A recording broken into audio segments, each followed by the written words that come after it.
ഇവിടെ നടക്കുന്ന ഈ ആത്മീയ കൂട്ടായ്മയുടെ രണ്ടാം ദിനം അല്ലേ? കഴിഞ്ഞ മാസം ഒരു കൂട്ടായ്മ നടന്നു. ശേഷം രണ്ടാമത്തെ മീറ്റിംഗായിട്ട് ഈ ഓഗസ്റ്റ് 15 തന്നെ പ്രിയ കർത്താവിൻ്റെ ദാസൻ തിരഞ്ഞെടുത്തു. അതോർത്ത് നന്ദിയോടെ സ്തോത്രം. ഒഴിവുള്ളവർക്ക് പലർക്കും വരാനൊക്കെ സാഹചര്യം ഒരുങ്ങി. ഈ ഭവനത്തിലായിരിക്കുന്ന കർത്താവിൻ്റെ ദാസനും കുടുംബത്തിനും വന്ദനം. സഭയുടെ ശുശ്രൂഷകനായിരിക്കുന്ന പാസ്റ്റർ കുടുംബത്തിനും വന്ദനം.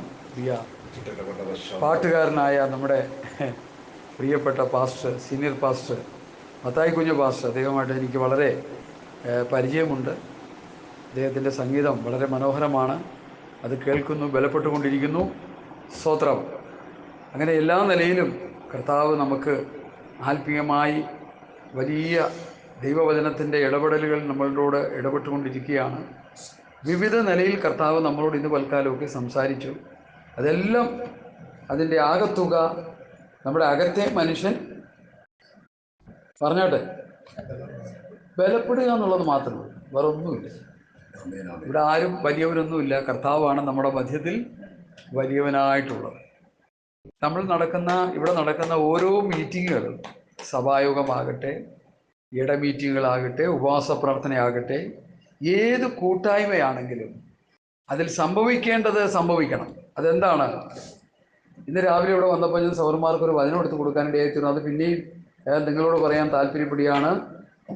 പ്രവൃത്തി പുസ്തകം 9-ാം അധ്യായത്തിൻ്റെ 31-ാമത്തെ വാക്യം ഒന്ന് വായിക്കാം. Praise the Lord, hallelujah. പ്രവൃത്തി 9:30. ഗലീല, ശമരിയ എന്നീ ദേശങ്ങളിൽ ഒക്കെയും സഭയ്ക്ക് സമാധാനമുണ്ടായി.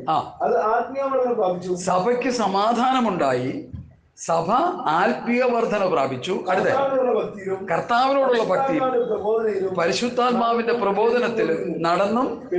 ഇതാ നമുക്ക് വേണ്ടത്. നമ്മുടെ കൂട്ടായ്മയിൽ ഇത് സംഭവിക്കുന്നില്ലെങ്കിൽ ബിരിയാണി കഴിച്ച് മടങ്ങുന്നത് തന്നെ ഭാഗ്യം. ഒരു ഗുണമില്ലാണ്ടായി. മനസ്സിലായില്ല? ഇത് സംഭവിക്കണം. എന്റെ ഹൃദയത്തിൽ കിട്ടിയിരിക്കുന്ന ഒരു വചന വെളിപ്പാട് ഞാൻ പറയാം. ഈ അവസ്ഥയിലുള്ള ജനത്തെ ആ കർത്താവ് ചേർക്കാൻ വരുന്നത്. സമാധാനമില്ലാതെ കോടതി കയറി നടക്കുന്ന സഭകളെയൊക്കെ കർത്താവ് ഇങ്ങനെ ചേർത്തുകൊണ്ട് പോകുന്നു. ഇവിടെ എന്താ എഴുതിയിരിക്കുന്നത്? യഹൂദ, ഗലീല, ശമരിയ എന്ന ദേശങ്ങളിലൊക്കെ സഭയ്ക്ക് സമാധാനമുണ്ടായി, അത് ആത്മീയ വർധന പ്രാപിച്ചും കർത്താവിനോടുള്ള ഭക്തിയിലും പരിശുദ്ധാത്മാവിന്റെ പ്രബോധനത്തിലും നടന്ന് പെരുകിക്കൊണ്ടേയിരുന്നു. ഓരോ ദിവസവും കൂട്ടായ്മകളിലൂടെ സഭയ്ക്ക് ആത്മീയ വർധനയും സമാധാനവും സന്തോഷവും പ്രത്യാശയും കർത്താവിന്റെ വരവിനെ കുറിച്ചുള്ള ഹൃദയത്തിൽ പ്രത്യാശകൾ നിറഞ്ഞ് സഭ അനുഗ്രഹിക്കപ്പെട്ട ഒരു കൂട്ടമായിട്ട് മുമ്പോട്ട് പോകും. ഈ അവസ്ഥയിലൂടെ അല്ലാതെ നമുക്ക് ആത്മീയമായി മുമ്പോട്ട് പോകാൻ കഴിയില്ലെന്ന് തന്നെ നമ്മൾ പഠിക്കണം. പ്രിയമുള്ളവരെ, പ്രൈസ് ദി ലോർഡ്. ഏത് കൂടിവരവാണെങ്കിലും അതൊരു ഫോർമാലിറ്റിക്ക് വേണ്ടി ചെയ്തെടുക്കുക എന്നുള്ളതിനേക്കാൾ ഉപരി നമുക്ക് ആത്മീക വർധന ഉണ്ടാകണം, ആത്മീക വളർച്ച ഉണ്ടാകണം, ആത്മീക നിറവുണ്ടാകണം. ഇവിടെ കർത്താവിന്റെ ദാസന്മാർ പലരും പറഞ്ഞു നമുക്ക് ശക്തി വേണം. ശക്തിയില്ലെങ്കിൽ എന്താ പറ്റും? നിൽക്കാൻ പറ്റത്തില്ല. സ്തോത്രം. കരുത്തനായ ശിംശോന്റെ ശക്തി ആര് ചോർത്തിക്കളഞ്ഞു? ദലീല. കറക്റ്റ്. ചോദ്യമൊക്കെ ചോദിക്കുമ്പോൾ ഇടയ്ക്കിടയ്ക്കൊന്ന് പറഞ്ഞോണേ, ദൈവത്തെ ഓർത്ത്. അപ്പൊ ഈ ദലീല പണ്ടുള്ള പഴയ പാസ്റ്റർമാരൊക്കെ പ്രസംഗിക്കുമായിരുന്നു. ദലീല ലോകമാണെന്ന് പ്രസംഗിക്കുമായിരുന്നു. ഇനിയിപ്പോൾ ആ പ്രസംഗമൊക്കെ അങ്ങ് പോയി. ദലീല ലോകമാണ്. ലോകമാകുന്ന ദലീലയിലെ മടിയിൽ ഭക്തൻ കിടന്നുറങ്ങിയത് കൊണ്ട് ശക്തി ചോർന്നു പോയി. ശരിയല്ലേ? അല്ലേ പാസ്റ്റർ? ലോകമായിട്ട് നമ്മൾ ഇടപഴകുമ്പോൾ ലോകത്തിൻ്റെതൊന്നും നമ്മളിലേക്ക് വരാൻ പാടില്ല. ഹല്ലേലൂയ. സ്തോത്രം. ഗലാത്യ ലേഖനം 6-ാം അധ്യായത്തിന്റെ 14-ാമത്തെ വാക്യം ഒന്ന് വായിച്ചേ. മുഖവര് പറഞ്ഞിട്ട് നമ്മൾ വചനത്തിലേക്ക് വരിക, വിഷയത്തിലേക്ക് വരിക. 6:14. ഹല്ലേലൂയ. സ്തോത്രം. നമ്മുടെ കർത്താവായ യേശുക്രിസ്തുവിന്റെ ക്രൂശിലല്ലാതെ പ്രശംസിപ്പാൻ ഇടവരരുത്. അവനാൽ ലോകം എനിക്കും ഞാൻ ലോകത്തിനും ക്രൂശിക്കപ്പെട്ടിരിക്കുന്നു. അപ്പൊ ലോകം നമ്മളിലേക്ക് വരരുത്. ഈ ശക്തി ചോർന്നു പോകുന്ന വിഷയം കേട്ടോ. ദൈവാത്മാ എന്റെ ഹൃദയത്തിൽ പ്രകാശിപ്പിച്ച് ഞാൻ പറയുക. നമ്മളിൽ ശക്തി ചോർന്നു പോകുന്നത് അവനാൽ ലോകം എനിക്കും ഞാൻ ലോകത്തിനും ക്രൂശിക്കപ്പെട്ടിരിക്കുന്നു. ലോകം എന്നിലേക്ക് വരരുത്, ഞാൻ ലോകത്തിലേക്ക് ഇറങ്ങരുത്. പണ്ട് ലാബാനോട് യാക്കോബ് ഉഭയസംബന്ധിച്ച് ഒരു ഉടമ്പടി ചെയ്യുന്നതുകൊണ്ട് ഒരു കൽക്കുമാനം നാട്ടിയിട്ട് എന്താ പറയുക, നീ ഇങ്ങോട്ടും ഞാൻ അങ്ങോട്ടും. കാര്യമൊക്കെ ശരി, അമ്മായിയപ്പനും കാര്യമൊക്കെ ശരി, പക്ഷേ കൂടുതൽ ഇടപാടൊന്നും നമുക്ക് വേണ്ട. കാരണം വന്നു കഴിഞ്ഞാൽ തമ്മിൽ തല്ലി ചാകും രണ്ടും കൂടി. അതാ എൻ്റെ വിഷയം. സ്വത്രം അവിടെ ഒരു വേർപാട് നമുക്ക് കാണാൻ കഴിയുന്നു. പ്രിയമുള്ളവരെ, യാക്കോബ് ദൈവം തിരഞ്ഞെടുത്ത ഗോത്രപിതാവാണ്. ലാബാൻ ഒരു സാധാരണ ഓർഡിനറി മനുഷ്യനാണ്. അവനുമായിട്ടുള്ള ബന്ധം ദൈവപ്രവൃത്തിക്ക് വേണ്ടി ദൈവം തിരഞ്ഞെടുത്ത യാക്കോബിന്റെ ശക്തി ചോർത്തിക്കളയാനിടയായി. ഈ ദൈവമക്കളെ, ഈ ദൂത് നമ്മൾ നന്നായിട്ടൊന്ന് മനസ്സിലാക്കുക. ഞാൻ എൻ്റെ വിഷയത്തിലേക്ക് വന്നില്ല. അതുകൊണ്ട് ഈ ദിവസങ്ങളിൽ നമ്മുടെ ശക്തി ചോർന്നു പോകുന്നത് എവിടെയാണെന്ന് അവരവർ കണ്ടുപിടിക്കുക. പണ്ട് ഞാൻ പറഞ്ഞ കാര്യം ഇപ്പോഴും പറയാൻ തോന്നുന്നു. കഴിഞ്ഞ പ്രാവശ്യം പറഞ്ഞെന്നാ. ഞാൻ ഈ മോർണിംഗ് വാക്കിന് നടക്കുന്ന സമയത്ത് ഒരു തമിഴൻ്റെ ലോറി ഇങ്ങനെ കിടക്കുന്നുണ്ട്. ആ ലോറിയുടെ പെട്രോൾ ടാങ്കിൽ നിന്നല്ല, ഡീസൽ ടാങ്കിൽ നിന്ന് ഇങ്ങനെ ഓരോ തുള്ളിയായിട്ട് ഇങ്ങനെ ചോർന്ന് പോയിക്കൊണ്ടിരിക്കുക. അവരറിയുന്നില്ല. അവർ ലോങ് ട്രിപ്പിന് കൊണ്ടുവന്ന് വണ്ടി അവിടെ ഇട്ടിട്ട് കിടന്ന് സുഖമായിട്ട് ഉറങ്ങുക. ഞങ്ങളിതിലേ പോകുമ്പോൾ ഈ എണ്ണ ഇങ്ങനെ ചോർന്ന് പോവുക. അത് ഈ പാത്രത്തിൽ വീണാൽ നമുക്കത് കിട്ടും, ഈ മണ്ണിൽ വീണാൽ എന്ത് പറ്റും? അതുപോലെ നമ്മുടെ ഈ മൺശരീരത്തിൽ ദൈവത്തിൻ്റെ ആത്മാവിൻ്റെ ശക്തിയുണ്ട്. ഇത് ചോർന്നു പോയാൽ എന്ത് പറ്റും? നമ്മൾ ശക്തിയില്ലാത്തവരായി തീരും. ശിംശോന് സംഭവിച്ചത് അതാ. ആദ്യത്തെ പ്രാവശ്യം, രണ്ടാമത്തെ പ്രാവശ്യം ചാടി കുടഞ്ഞ് എഴുന്നേറ്റ് കെട്ടിയ കെട്ടൊക്കെ പൊട്ടിപ്പോയി. മൂന്നാമത്തെ പ്രാവശ്യം എന്ത് പറ്റി? തലമുടി കണ്ടിച്ചു കഴിഞ്ഞ് ശക്തി പോയി കഴിഞ്ഞപ്പോൾ പിന്നെ കിടന്ന് പിടയ്ക്കൽ മാത്രമേ ഉണ്ടായുള്ളൂ, വലിയ വിശേഷമൊന്നും ഉണ്ടായില്ല. ഇന്നർ മെസ്സേജാണ് നിങ്ങളത് എടുത്തോണം പ്രിയമുള്ളവരെ. അപ്പം നമ്മുടെ ശക്തി ചോർന്നു പോകുന്ന യാതൊരു ബന്ധങ്ങളും നമ്മുടെ ആത്മീക ജീവിതത്തിലേക്ക് വരാൻ പാടില്ല. നമ്മളവിടെ തടയിട്ടോണം. അതാണ് യാക്കോബ് ചെയ്തത്. നീ ഇങ്ങോട്ടും വരരുത്. ദൈവവുമായിട്ടുള്ളൊരു ബന്ധത്തിൽ നമ്മൾ ഈ ദിവസങ്ങളിൽ മുൻപോട്ട് പോയില്ലെങ്കിൽ നമ്മുടെ ക്രിസ്ത്യ ജീവിതം ശക്തി ചോർന്നു പോയിട്ട് അവസാനം എന്ത് പറ്റും? ശക്തി ചോർന്നു പോയാൽ പിന്നെ എല്ലാവരും പറയുന്നുണ്ട്, അവൻ ചാകാൻ നേരത്ത് കുറേ എണ്ണത്തിനെ കൊന്നിട്ടല്ലേ ചത്തവൻ. അതിൽ വലിയ വിശേഷമൊന്നും ഞാനതിൽ വലിയ വിശേഷമായിട്ട് കാണുന്നില്ല. കാരണം അവൻ കരുത്തോടെ ഇരുന്ന് ദൈവത്തിൻ്റെ മഹത്വത്തിനു വേണ്ടി നിലകൊള്ളേണ്ടതായിരുന്നു. സ്തോത്രം. ഞാൻ ആ വിഷയത്തിൽ നിന്ന് പിന്മാറി. എഫേസ് ലേഖനം അതിൻ്റെ 3-ാം അധ്യായത്തിൻ്റെ 1 മുതൽ 6 മുതലുള്ള വാക്യങ്ങളാണ് എൻ്റെ ഹൃദയത്തിൽ കർത്താവ് പ്രകാശിപ്പിച്ചത്. അത് ദൈവവചനത്തിലൂടെ നിങ്ങളെ പറഞ്ഞ് ഗ്രഹിപ്പിച്ച് എന്നാൽ ആവോളം ദൈവാത്മാവിൽ അത് ഗ്രഹിപ്പിക്കാൻ കർത്താവിൽ ശരണപ്പെടുന്നു. വളരെ പ്രാർത്ഥനയോടെ നമുക്ക് ദൈവസന്നിധിയിലായിരിക്കണം. എഫേസ് ലേഖനം 3-ാം അധ്യായത്തിൻ്റെ 1 മുതൽ 6 വരെയുള്ള വാക്യങ്ങൾ വായിക്കാം. ആരെങ്കിലും കുറച്ച് വായിച്ചാൽ.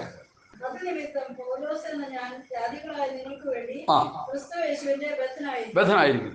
നിങ്ങൾക്കായി എനിക്ക് ലഭിച്ച ദൈവകൃപയുടെ വ്യവസ്ഥയെക്കുറിച്ച് ഞാൻ മീതെ ചുരുക്കത്തിൽ എഴുതിയതുപോലെ എനിക്ക് ഒരു മർമ്മം അറിവായി വന്നുവെന്ന് നിങ്ങൾ കേട്ടിട്ടുണ്ടല്ലോ. നിങ്ങൾ അത് വായിച്ചാൽ ക്രിസ്തുവിനെ സംബന്ധിച്ചുള്ള മർമ്മത്തിൽ എനിക്കുള്ള ബോധം നിങ്ങൾക്ക് ഗ്രഹിക്കാം. ആ മർമ്മം ഇപ്പോൾ അവന്റെ വിശുദ്ധ അപ്പോസ്തലന്മാർക്കും പ്രവാചകന്മാർക്കും ആത്മാവിനാൽ വെളിപ്പെട്ടതുപോലെ പൂർവ്വകാലങ്ങളിൽ മനുഷ്യർക്ക് അറിവായി വരുന്നില്ല. അതോ ജാതികൾ സുവിശേഷത്താൽ ക്രിസ്തുയേശുവിൽ കൂട്ടവകാശികളും ഏക ശരീരസ്ഥരും വാഗ്ദത്തത്തിൽ പങ്കാളികളും ആകണം എന്നുള്ളത് തന്നെ. 5 ഞാൻ വായിക്കുന്നു. ആ മർമ്മം ഇപ്പോൾ അവന്റെ വിശുദ്ധ അപ്പോസ്തലന്മാർക്കും പ്രവാചകന്മാർക്കും ആത്മാവിനാൽ വെളിപ്പെട്ടതുപോലെ പൂർവ്വകാലങ്ങളിൽ മനുഷ്യർക്ക് അറിവായി വന്നിരുന്നില്ല. അതോ എന്നുള്ള വാക്കിന്റെ അർത്ഥം ആ മർമ്മം ആയതോ, ആ മർമ്മം ജാതികൾ ക്രിസ്തുയേശുവിന്റെ കൂട്ടവകാശി, ഏക ശരീരസ്ഥർ, വാഗ്ദത്തത്തിൻ പങ്കാളികളും ആകണം എന്നുള്ളത് തന്നെ. ഒരു നിമിഷം കണ്ണുകളടച്ച് പ്രാർത്ഥിക്കാം. നല്ല ദൈവമേ, സ്വർഗീയ പിതാവേ, പല ദൈവവചനത്തിൻ്റെ ഏടുകളിലൂടെ ഇന്ന് പൽക്കാലം ഞങ്ങൾക്ക് കർത്താവ് ദൂതുകൾ തന്നുകൊണ്ടിരുന്നു. പിന്നെയും കർത്താവെ, ദൈവവചനത്തിൻ്റെ മുൻപിൽ ഞങ്ങൾ ആയിരിക്കുന്നു. അടിയനോട് സംസാരിക്കണം, ജനത്തോട് സംസാരിക്കണം. പൗലൂസ് എഴുതിയ ഈ വചനത്തിൻ്റെ മർമ്മങ്ങൾ ഞങ്ങൾക്ക് വെളിപ്പെടുത്തി തരണം.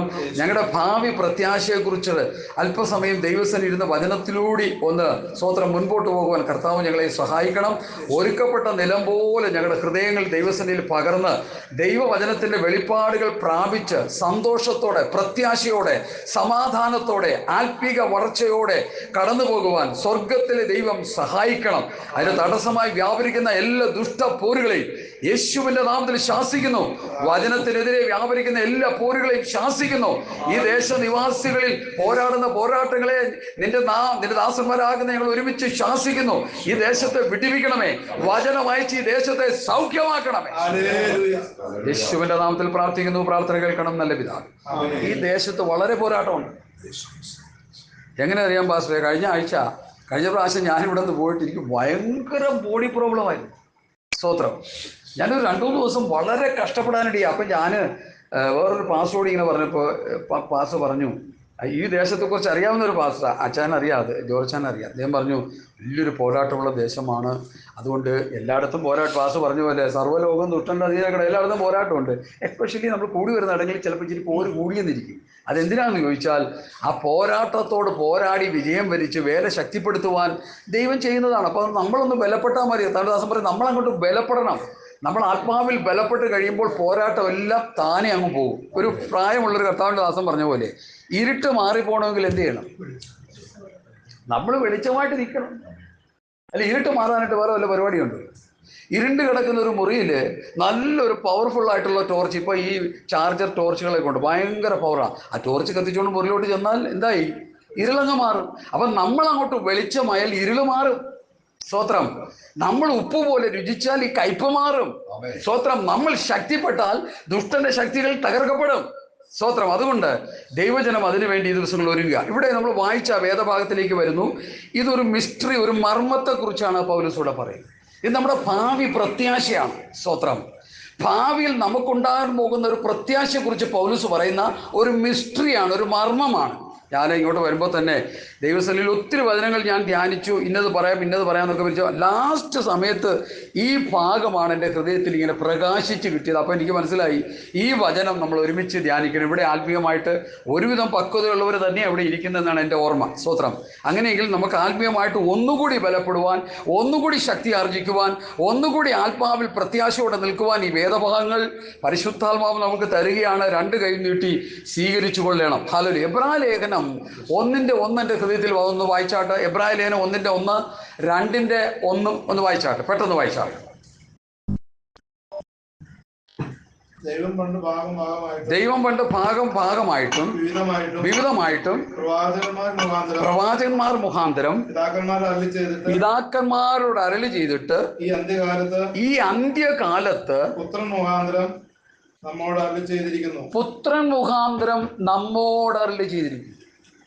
അപ്പൊ നമ്മോടുള്ള അരുളപ്പാടാണ് നമ്മൾ പഠിക്കുന്നത് ഇപ്പോൾ. പുത്രൻ മുഖാന്തരം നമ്മോട്. ഇനി അതിന്റെ 2 ഒന്നുകൂടി വായിച്ച്. അതുകൊണ്ട് നാം വല്ലപ്പോഴും ഒഴുകിപ്പോകാതിരിക്കേണ്ടതിന് കേട്ടത് അധികം ശ്രദ്ധയോടെ കരുതിക്കൊള്ളുവാൻ ആവശ്യമാകും. അപ്പൊ ഈ കേൾക്കുന്ന വചനങ്ങളൊന്നും ഒഴുകിപ്പോകരുത്. ഞാനിപ്പോൾ ചിന്തിക്കുന്നു, രക്ഷിക്കപ്പെട്ടതിന് ശേഷം എത്ര വർഷങ്ങളായി നമ്മളൊക്കെ 2, 3, 4, 5, 10, 15, 20 വർഷമായവരൊക്കെ ഉണ്ടല്ലേ. ഞാനാണെങ്കിൽ 10-40 വർഷമായെന്ന് എൻ്റെ ഓർമ്മ. 45 വർഷത്തോളമായി. അരനൂറ്റാണ്ടിന് അടുക്കുക ഇപ്പോൾ. അപ്പോൾ ഈ കേട്ട വചനങ്ങളൊക്കെ ശ്രദ്ധയോടെ ഹൃദയത്തിൽ കരുതിയിരുന്നെങ്കിൽ നമ്മൾ ആരായി തീർന്നേനെന്ന് ഞാൻ ഇടയ്ക്കിടയ്ക്ക് ചിന്തിക്കാറുണ്ട്. ചിന്തിക്കേണ്ടത് തെറ്റുണ്ടോ? ഇല്ലല്ലോ. ഹൃദയത്തിൽ കരുതിക്കൊള്ളണം. ഹൃദയം ദൈവവചനം കൊണ്ട് നിറയ്ക്കണം. ഹല്ലേലൂയ. ഈ ദൈവത്തിൻ്റെ അരുളപ്പാടുകളും ഭാവി വാഗ്ദാനങ്ങളെക്കുറിച്ചുള്ള വചനങ്ങളും കൊണ്ട് ഹൃദയം നിറഞ്ഞു കഴിയുമ്പോൾ മറ്റു ദുഷ്ടചിന്തകളൊന്നും ഹൃദയത്തിലേക്ക് വരത്തില്ല. സ്തോത്രം. നമ്മുടെ ഹൃദയം ദൈവവചനം കൊണ്ട് നിറയണം. ഹല്ലേലൂയ. ഇങ്ങനെ ക്രിസ്തുവിൻ്റെ വചനം സകല ജ്ഞാനത്തോടും കൂടെ ഐശ്വര്യമായി നിങ്ങളിൽ വസിക്കട്ടെ. നിർഭാഗ്യമെന്ന് പറയട്ടെ, വചനം നമ്മുടെ ഹൃദയങ്ങളിൽ ഇല്ല. സ്തോത്രം. പരിമിതമായിട്ട് വചനങ്ങളുള്ളൂ. ഞാൻ എപ്പോഴും പറയുന്ന പോലെ ഈ കൊച്ചു പിള്ളേർ ഫോണൊക്കെ മേടിച്ചിട്ട് എത്രയോ GB ഇതിൽ സ്റ്റോർ ചെയ്യാൻ പറ്റുന്ന ഫോൺ മേടിച്ചു. ഇതിൽ വല്ല നല്ല കാര്യമാണ് റെക്കോർഡ് ചെയ്ത് കയറ്റി വെച്ചേക്കുന്നത്? ഒന്നുമില്ല. വെറും ചപ്പും ചവറും ഗാർബേജും വേസ്റ്റും മാത്രമാണ് അത് കയറ്റി വെച്ചുകൊണ്ടിരിക്കുന്നത്. ഇവരിത് ദീർഘയാത്ര ചെയ്യുമ്പോൾ ഇതെല്ലാം കേട്ടിങ്ങനെ പോവുക. അതങ്ങനെ പൊക്കോട്ടെ. ഇപ്പം നമുക്കിപ്പോൾ എന്ത് ചെയ്യാനാണ്? നമ്മുടെ കുഞ്ഞുങ്ങൾ അങ്ങനെ ആകാതിരിക്കാൻ മുട്ടുമേ നിൽക്കുക. എനിക്കതേ പറയാനുള്ളൂ.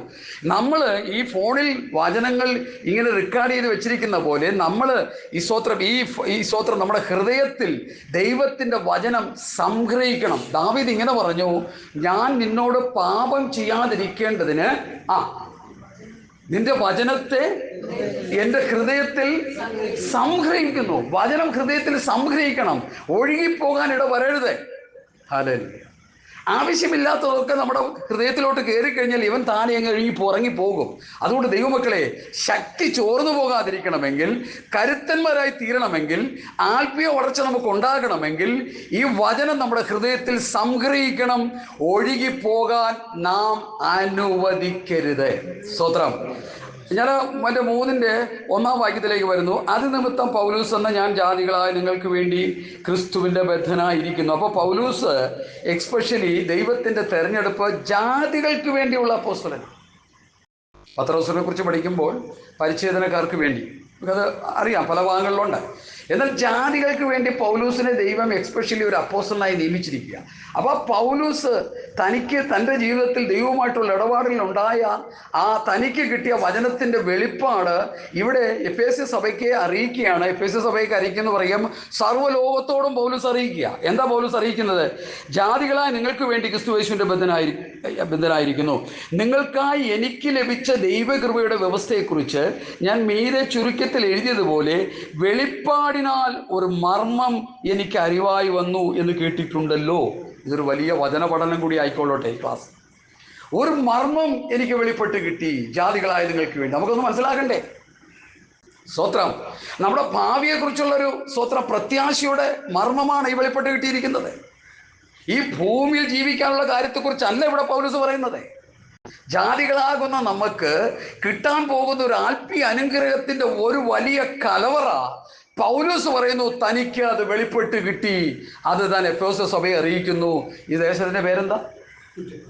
കുറ്റിപ്പാറ സഭയോടും ഇത് അറിയിക്കുക. ദൈവത്തിൻ്റെ ആത്മാവ് നിങ്ങൾ ഏറ്റെടുക്കുക നിങ്ങളുടെ ഹൃദയങ്ങളിലേക്ക്. ഇനി ആ മർമ്മത്തിലേക്ക് നമ്മൾ വരിക. എൻ്റെ അടുത്ത് വായിക്കാം. മീതെ ചുരുക്കത്തിൽ എഴുതിയതുപോലെ വെളിപ്പാടിൻ്റെ ഒരു മർമ്മം അറിവായി വന്നു നിങ്ങൾ കേട്ടിട്ടുണ്ടല്ലോ. നിങ്ങളിത് വായിച്ചാൽ ക്രിസ്തുവിനെ സംബന്ധിച്ചുള്ള മർമ്മത്തിൽ എനിക്കുള്ള ബോധം നിങ്ങൾക്ക് ഗ്രഹിക്കാം.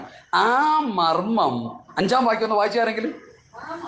ആ മർമ്മം ഇപ്പോൾ അവൻ്റെ വിശുദ്ധ അപ്പോസ്തലന്മാർക്കും പ്രവാചകന്മാർക്കും ആത്മാവിനാൽ വെളിപ്പെട്ടതുപോലെ പൂർവകാലങ്ങളിൽ മനുഷ്യർക്ക് അറിവായി വന്നിരുന്നില്ല. ശ്രദ്ധിച്ചു കേൾക്കണം ഇത് വിഷയം. ഈ പൗലോസിന് വെളിപ്പെട്ട മർമ്മം അബ്രഹാമിന് വെളിപ്പെട്ടില്ല. പൗലോസിന് വെളിപ്പെട്ട മർമ്മം മോശയ്ക്ക് വെളിപ്പെട്ടില്ല. പൗലോസിന് വെളിപ്പെട്ട മർമ്മം പഴയ നിയമ ഭക്തന്മാർക്ക് വെളിപ്പെട്ടില്ല. അപ്പം നിങ്ങൾ പറയും, പാസ്റ്റേ ഒരു ചെറിയ തോതിലൊക്കെ വെളിപ്പെട്ടില്ലേ? തോതിൽ വെളിപ്പെട്ടു, കാര്യം ശരിയാ. പക്ഷെ പൂർണ്ണമായിട്ട് വെളിപ്പെട്ട് കിട്ടിയിട്ടില്ല അവർക്ക്. ജാതികളോടുള്ള ദൈവത്തിൻ്റെ ഇടപെടൽ യഹൂദനായ പത്രോസിന് മനസ്സിലായില്ല. മനസ്സിലായോ? ഇല്ല. എങ്ങനെ മനസ്സിലായി? ഒരു തുപ്പട്ടി ഇറക്കി കൊടുത്തപ്പോൾ മനസ്സിലായി അല്ലേ? നിങ്ങൾക്കൊക്കെ പെട്ടെന്ന് ക്ലിക്കാവുന്ന വിഷയം, വചനം പഠിക്കുന്നവർക്ക് പെട്ടെന്നില്ലേ. തുപ്പട്ടി ഇറക്കി കൊടുത്തപ്പോൾ മനസ്സിലായി, രക്ഷ സാർവത്രികമാണ്, യഹൂദനായ നിനക്ക് മാത്രമുള്ളതല്ല. ആ കണ്ട ആ തുപ്പട്ടിയിൽ ഉണ്ടായിരുന്ന സകലമാന മൃഗങ്ങളും അതെല്ലാം ജാതികളെ കാണിക്കുന്ന ഒരു വെളിപ്പാടായിട്ടാണ് ആ വചനത്തിലൂടെ നമ്മൾ പഠിച്ചെടുക്കുന്നത്. സ്തോത്രം. അപ്പം അന്ന് വരെയും പത്രോസ് മനസ്സിലാക്കിയത് യഹൂദന്മാരായ ഞങ്ങൾക്ക് വേണ്ടി മാത്രമുള്ള രക്ഷ. യേശുക്രിസ്തു ഞങ്ങളുടേതാണ്, യേശുക്രിസ്തു ഞങ്ങളുടേതാണ്. ആയിക്കോട്ടെ, യേശുക്രിസ്തു യഹൂദന്മാരെ രക്ഷിക്കാൻ വന്നു. യഹൂദന്മാർ എന്ത് ചെയ്തു? അവസാന സമയത്ത് എന്ത് ചെയ്തു? അവർ തള്ളിക്കളഞ്ഞു. ഞങ്ങൾക്ക് ബർവാസിനെ മതി. ഇവനെന്ത് ചെയ്യാൻ പറഞ്ഞു? ക്രൂശിക്കാൻ പറഞ്ഞു. ദൈവമക്കളെ ചിന്തിക്കുക. യഹൂദൻ എന്ന ജാതി അനുഭവിച്ച കഷ്ടതകൾ ലോകത്തിൽ ഒരു ജാതിയും ഇതുവരെ അനുഭവിച്ചിട്ടില്ല. ഈ യുദ്ധമുഖത്ത് നിന്ന് നിങ്ങൾ കേൾക്കുന്ന ഒരു വലിയ മെസ്സേജ്, ആ സ്തോത്രം, ഇസ്രായേൽ പ്രധാനമന്ത്രി അദ്ദേഹം പറഞ്ഞ പ്രസ്താവന പല പ്രാവശ്യം പറയാറുണ്ട്, ഞങ്ങളുടെ ആയുധം കീഴെ വെച്ചാൽ പിന്നെ ഞങ്ങളില്ല, ഞങ്ങൾ കത്തി അമരും, ഞങ്ങൾ ആയുധം എടുക്കുന്നത് കൊണ്ടാണ് ഇവർ ഇത്രത്തോളം ഞങ്ങളെ പേടിച്ച് നിൽക്കുന്നത്. കാരണം അതുപോലെ ആയിപ്പോയി. എന്താ കാര്യം? ദൈവത്തെ തള്ളിക്കളഞ്ഞപ്പോൾ ദൈവം അവരെ തള്ളിക്കളഞ്ഞു. സ്വന്തമായിലേക്ക് വന്നു, സ്വന്തമായാലും അവനെ കൈക്കൊണ്ടില്ല. അപ്പൊ ജാതികളുടെ രക്ഷ സ്തോത്രം കർത്താവായ യേശുക്രിസ്തുവിലൂടെയാണെന്ന് യഹൂദന്മാർ വിശ്വസിച്ചിരുന്നു. അതിന് വിഭിന്നമായ നിലയിൽ ഒരു വെളിപ്പാടാണ് അപ്പോസ്തലനായ പൗലോസിന് ഇവിടെ കൊടുക്കുന്നത്. നമുക്ക് ആ വാക്യത്തിലേക്ക് വരാം. ആ മർമ്മം അവൻ്റെ വിശുദ്ധ അപ്പോസ്തലന്മാർക്കും പ്രവാചകന്മാർക്കും ആത്മാവിനാൽ വെളിപ്പെട്ടതുപോലെ. ഇതൊന്ന് ശ്രദ്ധിച്ച് കേൾക്കണമേ. ഒരുപക്ഷെ നിങ്ങൾക്കൊരു പുതുമയായിരിക്കാം, ഒരുപക്ഷെ നിങ്ങൾ കേട്ടിട്ടുള്ളതായിരിക്കാം, ഒരുപക്ഷെ ഇത്രയും ആഴത്തിൽ ഈ വചനം കേട്ടിട്ടില്ലായിരിക്കാം, എനിക്കറിയത്തില്ല. സ്തോത്രം. ഓരോരുത്തരുടെ ആത്മീയ നിലവാരം. എസ്പെഷ്യലി നമ്മൾ ഈ വചനം നമ്മുടെ ഹൃദയത്തിൻ്റെ ഉള്ളിൽ പ്രവേശിച്ചാൽ നമ്മുടെ ഭാവിയെക്കുറിച്ചുള്ള പ്രത്യാശ വളരെ വർദ്ധിക്കാനിടയായിരിക്കും. ആ മർമ്മം അവൻ്റെ വിശുദ്ധ അപ്പോസ്തലന്മാർക്ക് വെളിപ്പെട്ടതുപോലെ ആർക്കും വെളിപ്പെട്ടില്ല. പഴയ നിയമത്തിലെ ഭക്തന്മാരാരൊക്കെയാണ് ഒന്ന് പറഞ്ഞു. ഉൽപ്പത്തി പുസ്തകം എടുത്തൊന്ന് പഠിച്ചു നോക്കുമ്പോൾ ആരാ? അബ്രഹാം, പിന്നെ യാക്കോബ്, ദൈവത്തോട് കൂടെ നടന്ന ആരാ? ഹാനോക്ക് എത്ര ദിവസം നടന്നു? 360. ഇവിടെ 3 വർഷം പോലും നടക്കാൻ പറ്റുന്നില്ല. 300 വർഷം ദൈവത്തോട് കൂടെ നടന്ന ഹാനോക്കിന് ഈ മർമ്മം വെളിപ്പെട്ടില്ല. ദൈവത്തിന്റെ സ്നേഹിതൻ അബ്രഹാമിന് വെളിപ്പെട്ടില്ല. മോശയെ പോലൊരു പ്രവാചകൻ ലോകത്തിന് ഉണ്ടാകത്തില്ലെന്ന് ഉൽപ്പത്തി പുസ്തകം സാക്ഷ്യം ചെയ്ത മോശയ്ക്ക് വെളിപ്പെട്ടില്ല. ഒരു ഭാഗികമായ വെളിപ്പാട് മോശയ്ക്ക് കിട്ടിയെന്ന് മറ്റു പുസ്തകങ്ങളിൽ നിന്നൊക്കെ ചെകഞ്ഞ് പഠിക്കുമ്പോൾ കോഴി ചിക്കുന്ന പോലെ ചിക്കി പഠിച്ചാൽ നമുക്കത് മനസ്സിലാകും. കാര്യം ശരിയാണ്, ഞാനതിനോട് യോജിക്കുന്നുണ്ട്. എന്നാൽ പൂർണ്ണമായ വെളിപ്പാട് അവർക്ക് കിട്ടിയില്ല. ഇനി പുതിയ യെരൂശലേമിലേക്ക് വരുമ്പോൾ എൻ്റെ ഹൃദയത്തിൽ കർത്താവ് തന്നൊരു വെളിപ്പാടാണ് ഞാൻ പറയുന്നത്. പുതിയ യെരൂശലേമിൽ ഇസ്രായേൽ ഗോത്രം 12 ഗോത്രങ്ങളുടെ പേരവിടെ എഴുതി വച്ചിട്ടുണ്ട്. അതേസമയത്ത് അപ്പോസ്തലന്മാരുടെ പേരുകൾ അങ്ങനെ തന്നെ എഴുതി വെച്ചിട്ടുണ്ട്. ഓരോ അപ്പോസ്തലന്റെ പേര് എഴുതി വെച്ചിട്ടുണ്ട്. പുതിയ നിയമ സ്തോത്രം സഭയിലെ ദൈവമക്കളെ, അപ്പോസ്തലന്മാരുടെ പേര് അങ്ങനെ തന്നെ എഴുതി വെച്ചിട്ടുണ്ട്. നിങ്ങൾ ശ്രദ്ധിച്ച് കാണുമെന്ന് വിശ്വസിക്കുന്നു. സംശയം ഉണ്ടെങ്കിൽ യോഗം കഴിയുമ്പോൾ നമുക്ക് അതിനെക്കുറിച്ച് ചിന്തിക്കാം. സ്തോത്രം. അപ്പോൾ അപ്പോസ്തലന്മാർക്ക് വെളിപ്പെട്ട മർമ്മം മറ്റാർക്കും വെളിപ്പെടുത്തി കൊടുത്തില്ല എന്നാണ് പൗലോസ് ഇവിടെ പറയുന്നത്. അങ്ങനെയല്ലേ എഴുതി വെച്ചേക്കുന്നത്. നിങ്ങൾ ശ്രദ്ധിച്ച് നോക്കി. സ്തോത്രം. ആ വാക്യം ഒന്ന് ശ്രദ്ധിച്ച്. സ്തോത്രം, സ്തോത്രം. ഇപ്പോൾ അവൻ്റെ വിശുദ്ധ അപ്പോസ്തലന്മാർക്കും പ്രവാചകന്മാർക്കും ആത്മാവിനാൽ വെളിപ്പെട്ടതുപോലെ പൂർവകാലങ്ങളിൽ മനുഷ്യർക്ക് അറിവായി വന്നിരുന്നില്ല. പണ്ടുള്ള കാലങ്ങളിൽ ഈ മർമ്മം വെളിപ്പെടുത്തിയില്ല. എന്താ ഈ മർമ്മം? ഒന്ന് വായിച്ചേ. ആ മർമ്മം എന്താണെന്ന് വായിച്ചേ. ആ 3-ാമത്തെ വാക്യം, 6-ാമത്തെ വാക്യം അങ്ങോട്ട് വായിച്ചേ. അതോ ജാതികൾ ക്രിസ്തുയേശുവിൽ കൂട്ടവകാശികളും വാദത്തിൽ പങ്കാളികളും ആകണം എന്നുള്ളത്. ഇതാണ് മർമ്മം. സ്തോത്രം. ശ്രദ്ധിച്ച് കേൾക്കണേ. ഭൗതിക ആഹാരം വന്നിട്ടുണ്ട്, ആത്മീയ ആഹാരം കഴിച്ചിട്ടേ അതുള്ളൂ.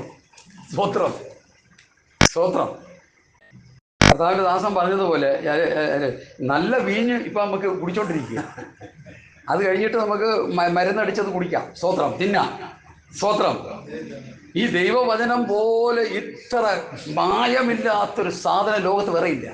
നിങ്ങൾ എവിടെ പോയി എന്ത് ആഹാരം മേടിച്ചുകൊണ്ട് വന്നാലും അത് പതിവായിട്ട് കഴിച്ചു കഴിഞ്ഞാൽ നമ്മുടെ ഇടപാട് തീർന്നു തന്നെ. സ്തോത്രം. എന്നാൽ ഈ വചനം ഭക്ഷിക്കുന്നവൻ, ഞാൻ നിങ്ങളോട് സംസാരിച്ച വചനങ്ങൾ ആത്മാവും ജീവനുമാകുന്നു. ഈ വചനം ഭക്ഷിക്കുമ്പോൾ നമ്മുടെ അകത്തെ മനുഷ്യൻ ബലപ്പെട്ട് ബലപ്പെട്ട് ബലപ്പെട്ട് വന്നുകൊണ്ടിരിക്കും. ജാതികൾ ക്രിസ്തുയേശുവിൻ്റെ കൂട്ടവകാശികൾ. ചിന്തിക്കുക. സുഹൃത്ത്, നിങ്ങൾ ആദ്യമായിട്ട് കേൾക്കുന്ന പോലെയൊക്കെ ഇരുന്ന് പോവുക. എനിക്കറിയത്തില്ല എന്ന് പറഞ്ഞു. ജാതികൾ ക്രിസ്തുയേശുവിൻ്റെ കൂട്ടവകാശികൾ. അതാ മർമ്മം. 2, നമ്പർ 2, ഏക ശരീരസ്ഥർ. യേശുക്രിസ്തുവിന്റെ ശരീരത്തിന്റെ ഒരു പാർട്ടാണ് ഞാൻ നീയും. ഹല്ലേലൂയ. നിസ്സാര പുള്ളികളല്ല നമ്മള്. നമുക്കുള്ള വില നമുക്കറിയത്തില്ല സഹോദരങ്ങളെ. നമുക്ക് പുതിയ നിയമ വിശ്വാസിയുടെ വില നമുക്കറിയത്തില്ല. പരിശുദ്ധാത്മാവ് പൗലോസിലൂടെ എഴുതി വെച്ചിരിക്കുന്നത് ഞാൻ ഓപ്പൺ ചെയ്ത് തരിക നിങ്ങൾക്ക്. എനിക്കിതിലൊന്നും പുതിയതൊന്നും പറയാനില്ല. പുസ്തകത്തിൽ എഴുതിയിരിക്കുന്നത് എടുത്ത് പറയുക എന്നുള്ളൊരു ഉത്തരവാദിത്തം മാത്രമേ എനിക്കുള്ളൂ. ദൈവാത്മാവിൽ ഞാൻ പ്രാർത്ഥിച്ച് ദൈവസ്ഥലിരുന്ന് അത് ഞാൻ നിങ്ങൾക്ക് തരാനായിട്ട് ശ്രമിക്കുക. നിങ്ങളുടെ ഹൃദയത്തിലോട് ഇതൊന്ന് സംഗ്രഹിക്കുക. നീ ആരാണ്? നീ സാധാരണക്കാരനല്ല. ഈ ശൗലിനോടൊരു ഇടപെടലുണ്ടായി ദൈവത്തിന്. അവൻ പറയാൻ നേരത്ത്, ശൗലേ ശൗലേ നീ എന്നെ ആരെ ഉപദ്രവിച്ചു? ഇങ്ങനെ ഉപദ്രവിച്ചു. അപ്പൊ നമ്മൾ ആരാ? പുതിയ നിയമ വിശ്വാസിയെ ഉപദ്രവിക്കുമ്പോൾ ആരെ ഉപദ്രവിക്കുക? നമുക്ക് നമ്മുടെ വില അറിഞ്ഞുകൂടാതിരിക്കുക. വല്ലവരും ശ്രീരാം പറിക്കാൻ പറയുമ്പം 1 പറഞ്ഞാൽ മതി, 10 നമ്മൾ പറഞ്ഞിട്ട് സോദരൻ അവൻ്റെ അടിയും കൊണ്ട് പുളിയും കുടിച്ചു പോകുക. അതിന് ചത്തേക്കണമെന്ന്. ഹല്ലേലൂയ. എന്ന് കേൾക്കുന്ന പ്രിയപ്പെട്ടവരെ, ഞാനൊരു അഹങ്കാരം പറയുകയാണെന്ന് ശരിക്കും. ഒരായുസ് മുഴുവൻ ക്രിസ്തുവിനെ പ്രസംഗിച്ച്, ഒരായുസ് മുഴുവൻ ദൈവവചനം പ്രസംഗിച്ച് ആരാണ്ടൊക്കെ കയറി പിടിച്ചു കഴിഞ്ഞപ്പോൾ നീ ഇനി ഇത് പറയരുത്, ഞങ്ങൾ പറയണമെന്ന് പറഞ്ഞാൽ എൻ്റെ വ്യക്തിപരമായ കാര്യം, നിങ്ങളുടെ കാര്യം നിങ്ങൾക്ക് അറിയത്തുള്ളൂ. ഞാൻ അങ്ങ് മരിക്കാനായിട്ട് ഏൽപ്പിച്ചു കൊടുക്കും. അത്രേ ഉള്ളൂ. വേറെ കാര്യമില്ല. അച്ചായൻ പറയാം, അച്ചായന് കുറേ തീവ്രമായ ചിന്താഗതികളുണ്ട്, എനിക്കും അത് തന്നെ ഉള്ളതാണ്. സ്തോത്രം. കാരണം ഞാനൊരു ദൈവത്തിൻ്റെ ദാസനാണ്, ഞാൻ കർത്താവിൻ്റെ ഒരു ദാസനാണ്, ഒരു എളിയ കർത്താവിൻ്റെ ദാസനാണ്. എൻ്റെ ഹൃദയത്തിൽ കർത്താവ് തന്നിരിക്കുന്ന വചനങ്ങൾ ഞാൻ പ്രസംഗിക്കുകയും കർത്താവിനെ ആരാധിക്കുകയും കർത്താവിനെ മഹത്വപ്പെടുത്തുകയും ചെയ്തുകൊണ്ടിരിക്കുമ്പോൾ സുവിശേഷ വിരോധികൾ വന്ന് എന്നെ പിടിച്ചിട്ട് നീ ഈ പറയുന്നത് നിർത്തി ഞങ്ങൾ പറയുന്നത് പറയണമെന്ന് പറഞ്ഞാൽ നിങ്ങൾ എന്നെ കൊന്നാലും പറയത്തില്ലെന്ന് പറയാനുള്ള ഒരാർജവം നമുക്കുണ്ടായിരിക്കണം. നീ ക്രിസ്തുവിൻ്റെ ശരീരത്തിൻ്റെ ഒരു പാർട്ടാണ്. അതവിടെ പൗലോസ് പഠിപ്പിക്കും. ഹല്ലേലൂയ. വചനം മനസ്സിലാക്കുക സഹോദരങ്ങളെ. ഒന്നുകൂടി ആ മർമ്മം വായിച്ചാട്ട് അമ്മാമ ആരെങ്കിലും വായിക്കുന്നത്?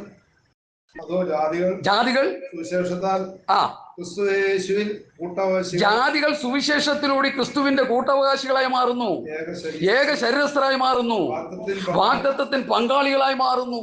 ക്രിസ്തുവിന്റെ വാഗ്ദത്തത്തിന്റെ പങ്കാളികളാണ് ഈ ഇരിക്കുന്നവർ, ക്രിസ്തുവിന്റെ ശരീരത്തിന്റെ പാർട്ടുകളാണ് ഈ ഇരിക്കുന്നവർ. നിങ്ങൾക്ക് ആത്മാവിൽ നിറയാൻ കഴിയുന്നില്ല ഈ വചനം കേട്ടിട്ടെ?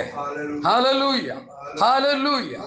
ജോലിയും കൂലിയും കളഞ്ഞു വന്നപ്പോൾ എന്നോട് കർത്താവ് പറഞ്ഞു, ഇവിടെ വന്ന് ഈ സുവിശേഷം വചനം പ്രസംഗിക്കണം. ഞാൻ പറഞ്ഞു, വചനം പ്രസംഗിക്കാൻ ഉപദേശിമാരിവിടെ തിങ്ങിക്കിടക്കുക, ഒന്നും മറിഞ്ഞു വീണാൽ തന്നെ ഉപദേശിച്ചിട്ട് ദേഹത്തോട്ടാ വീഴും. ഇനി ഞാനെന്നാ പ്രസംഗിക്കാൻ? അപ്പം കർത്താവ് പറഞ്ഞു, ഹൃദയത്തിൽ വചനം തരാം, അത് വിളിച്ച് പറഞ്ഞേച്ചാൽ മതി.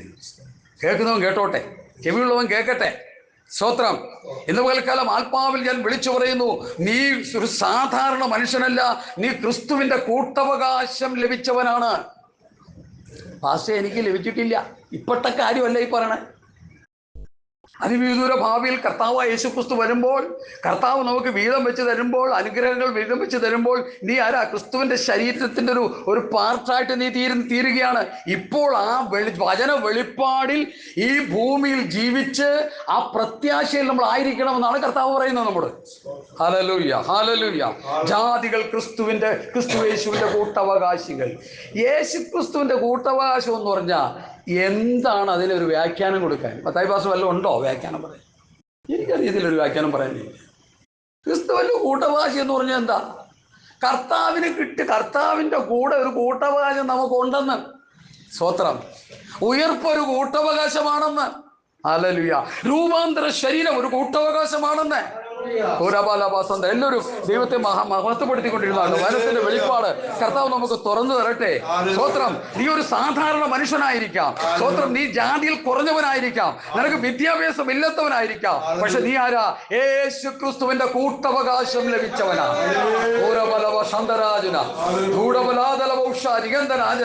ഏക ശരീരസ്ഥനാണ്. യേശുക്രിസ്തുവിന്റെ ശരീരത്തിന്റെ ഒരു പാർട്ടാണ് നീ. ഈ വചനം എൻ്റെ ഹൃദയത്തിൽ വന്നപ്പോൾ എനിക്ക് വലിയ സന്തോഷം തോന്നി. ദൈവമേ, ഗൾഫ് ജോലിയൊക്കെ വിട്ടു വന്നെങ്കിലും എനിക്ക് ഇതിനേക്കാൾ കിട്ടാൻ എന്തൊരു ഇതുണ്ട്. ഈ ഒരു മനുഷ്യപ്പുഴുവിന് കിട്ടാവുന്നതില് ഏറ്റവും വലിയ അനുഭവങ്ങളല്ലേ പൗലോസ് ഇവിടെ തുറന്നു വയ്ക്കുന്നത്. സ്തോത്രം, സ്തോത്രം, സ്തോത്രം. ക്രിസ്തുവിന്റെ കൂട്ടവകാശികൾ, ഏക ശരീരസ്ഥർ, വാഗ്ദത്തത്തിൻ പങ്കാളികൾ. ദൈവമക്കളെ, ഇത് നഷ്ടപ്പെടുത്തി കളയരുത് എന്ന് കൈകൂപ്പി പറയാൻ മൈക്ക് കയ്യിലുള്ളതുകൊണ്ട് രണ്ട് കൈയും കൂപ്പി പറയാൻ പറ്റില്ല. ഇത് നഷ്ടപ്പെടുത്തി കളയരുതേ. നീ ക്രിസ്തുവിന്റെ കൂട്ടവകാശം ലഭിക്കേണ്ട വ്യക്തിയാണ്. നീ യേശു ക്രിസ്തുവിന്റെ ശരീരത്തിന്റെ ഒരവയവമാണ്. നിന്റെ തല ക്രിസ്തുവാണ്. നിന്റെ ശരീരം സഭയാം ശരീരത്തിന്റെ ഒരു അവയവമാണ് ഞാനും നിങ്ങളും. തലയായ ക്രിസ്തുവിൽ നിന്ന് ശരീരമാം സഭയുടെ അവയവങ്ങളാകുന്ന നമ്മൾ ആ തലയിൽ നിന്നുള്ള ഊർജം, ആ തലയിൽ നിന്നുള്ള ഉപദേശങ്ങൾ കേട്ടനുസരിച്ച് ജീവിച്ച് ആ തലയോട് ചേർന്നിരുന്ന് ആ ഉടലായി ഒരുമിച്ച് വളർച്ച പ്രാപിച്ച് ക്രിസ്തുവിന്റെ സമ്പൂർണതയായ പ്രായത്തിന്റെ അളവിലേക്ക് നടത്തപ്പെടേണ്ട ഒരു വിശുദ്ധന്മാരും വിശുദ്ധമതികളുമാണ് എന്റെ മുൻപിൽ ഇരിക്കുന്നത്. ശാന്തരാജന, ഇതിൽ കൂടുതൽ എന്ത് വേണം നമുക്ക്? ഇതാ കർത്താവ് ദാസൻ പറഞ്ഞത് നല്ല വീഞ്ഞെന്ന് പറഞ്ഞു. ഞാൻ പറയുന്നുണ്ടല്ലേ ഇത് നല്ല വീഞ്ഞ്, വചനത്തിൽ ഇങ്ങനെ കിടക്കുന്നുണ്ട്. സ്തോത്രം, സ്തോത്രം. അതിൽ തുറന്നു വയ്ക്കുക. വെളിപ്പാട് എല്ലാവർക്കും ഒരുപോലെ ആയിരിക്കത്തില്ലല്ലോ കിട്ടുന്നത്. Hallelujah, hallelujah. ഞാൻ പറഞ്ഞു, കർത്താവേ, ഇന്ന് കിടക്കുന്ന ഈ ഇപ്പോൾ ഇവിടെ രണ്ടുപേരും PhD ഒക്കെ കണ്ട് എന്തിനാ പഠിച്ചോണ്ടിരിക്കുന്നത്?